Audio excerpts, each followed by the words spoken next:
Assalamualaikum warahmatullahi wabarakatuh.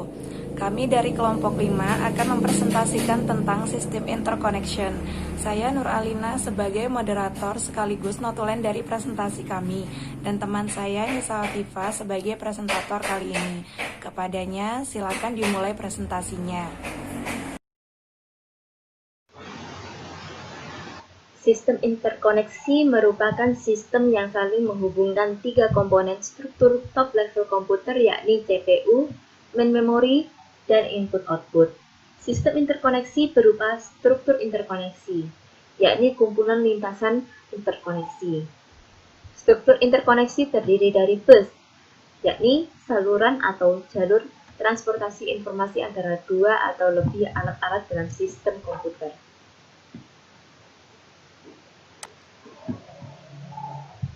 Tiga proses input dan output yang melalui struktur interkoneksi ada tiga, yakni memory interconnection, input-output interconnection, dan CPU interconnection. Dari ketiga proses tersebut, maka struktur interkoneksi harus mendukung transfer informasi CPU ke memori, yakni CPU menyimpan atau menulis data ke memori ke CPU, yakni CPU membaca data maupun instruksi dari memori, CPU ke input-output, yakni CPU mengirim data ke periferal melalui modul input-output, input-output ke CPU, yakni CPU membaca data dari periferal melalui modul input-output, dan transfer informasi input-output ke memori atau dari memori, yakni modul input-output dan memori melakukan proses DMA atau Direct Memory Access yang membuat komunikasi antar periferal dengan memori lebih efisien. Nah, tadi kan katanya bus adalah jalur transportasi informasi alat-alat dalam sistem komputer. Berarti bus ini digunakan secara bersama-sama. Kalau gitu datanya bisa crash dong. Untuk mengatasi hal tersebut, maka bus disusun ke dalam sebuah struktur bus. Bus dalam struktur bus nantinya dikategorikan sebagai berikut, yakni ada tiga, data bus, address bus, dan control bus. Data bus ini sebagai jalur transportasi data dan instruksi. Address bus sebagai jalur transportasi alamat di main memory untuk data atau instruksi yang akan diambil atau direkamkan. Control bus sebagai pengirim sinyal pemberitahuan dikirimnya atau diterimanya informasi dari satu alat ke alat lain. Sinyal yang dikirimkan melalui control bus itu ada dua, yakni sinyal pemwaktuan dan sinyal perintah. Sinyal pemwaktuan untuk menandakan validitas data dan alamat, sedangkan untuk sinyal perintah untuk membentuk suatu operasi. Control bus meliputi 1. Memory write, yakni untuk memerintahkan dituliskannya data pada bus ke lokasi alamat. 2. Memory read, memerintahkan ditempatkannya data dari lokasi alamat pada data bus. 3. Input-output write, memerintahkan dikirimkannya data pada bus ke lokasi port input-output. 4. Input-output read, yakni memerintahkan didapatkannya data dari port input-output pada data bus. 5. Transfer ACK, menunjukkan data telah diterima dari bus atau data telah ditempatkan pada bus. Keenam, bus request menunjukkan bahwa modul memerlukan control bus. 7. Bus grant, menunjukkan modul yang melakukan request telah diberi hak mengontrol bus. 8. Interrupt request, yakni menandakan adanya penangguhan interupsi dari modul. 9. Interrupt ACK, yakni berfungsi menunjukkan penangguhan interupsi telah diketahui CPU. 10.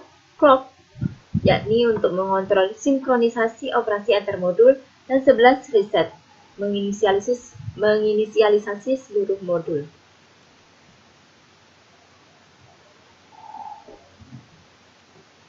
Prinsip operasi bus itu ada dua, yakni operasi pengiriman data ke modul lainnya dan operasi meminta data dari modul lainnya. Operasi pengiriman data ke modul lainnya ada dua tahapan, yakni tahapan pertama, modul meminta penggunaan bus. Kemudian, tahapan kedua, jika disetujui, modul akan memindahkan data yang diinginkan ke modul yang dituju. Sedangkan untuk operasi meminta data dari modul lainnya, itu ada 3 tahapan. Tahapan pertama, modul meminta penggunaan bus. Kemudian tahapan kedua, modul mengirim request ke modul yang dituju melalui kontrol bus dan alamat yang sesuai. Dan yang terakhir, di tahapan ketiga, yakni modul menunggu modul yang dituju mengirimkan data yang diinginkan. Merancang arsitektur bus pada dasarnya dirancang seperti ini. Nah, jika kita lihat gambar di samping, maka kita akan tahu bahwa arsitektur bus ini berfungsi untuk mengontrol konektivitas data antara input-output dengan CPU dan memori. Namun, rancangan dasar ini dapat menurunkan kinerja sistem karena banyak input, output, dan memori dihubungkan ke bus. Maka, perlu diterapkannya modul arsitektur lain untuk mengatasinya. Berikut ini merupakan arsitektur tradisional bus. Jadi, di arsitektur ini, local bus berfungsi untuk data yang berhubungan dengan sistem pemrosesan data.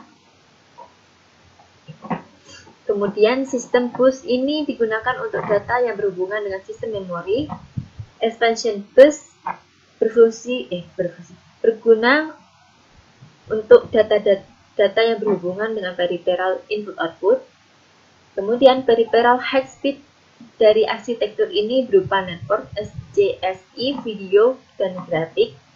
Kemudian peripheral low speed dari arsitektur ini berupa modem, fax, dan serial. Kemudian ada pula arsitektur high speed bus. Di sini local bus, sistem bus memiliki fungsi yang sama dengan arsitektur sebelumnya.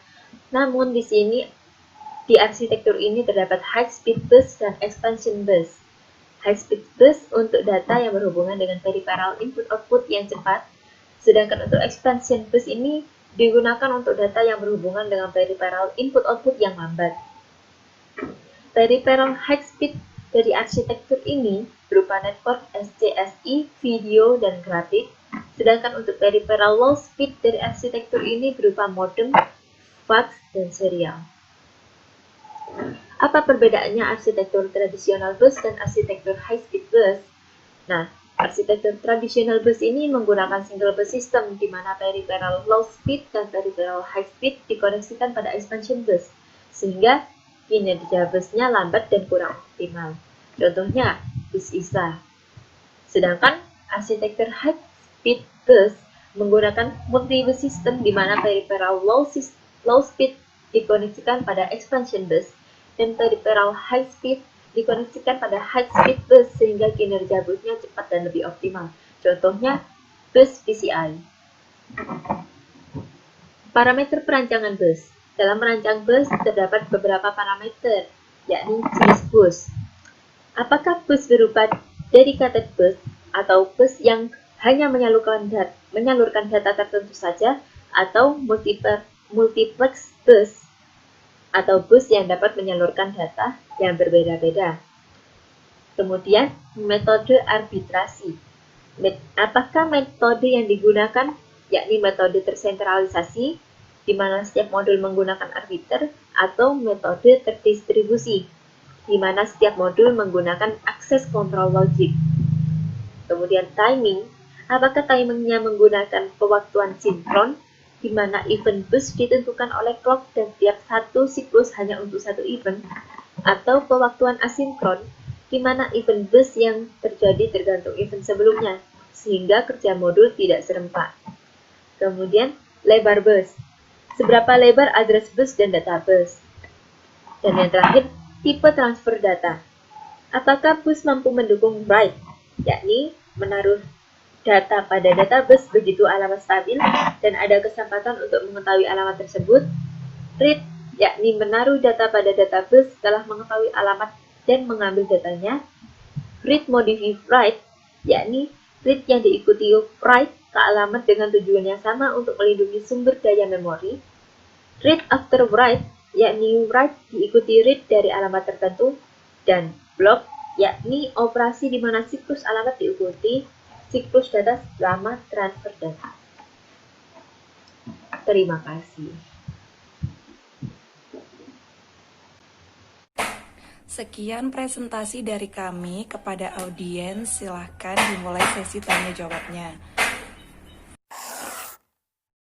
Assalamualaikum warahmatullahi wabarakatuh. Perkenalkan, nama saya Dina Aisyah Afandi. Bisakah menjelaskan gambar interconnection pada slide ketiga? Demikian dari saya. Wassalamualaikum warahmatullahi wabarakatuh. Oke, saya akan menjawab pertanyaan dari Dina. Yang pertama, memori umumnya terdiri dari n-word memori dengan panjang yang sama. Masing-masing word diberi alamat numerik yang unik dari 0, 1, 2, hingga seterusnya.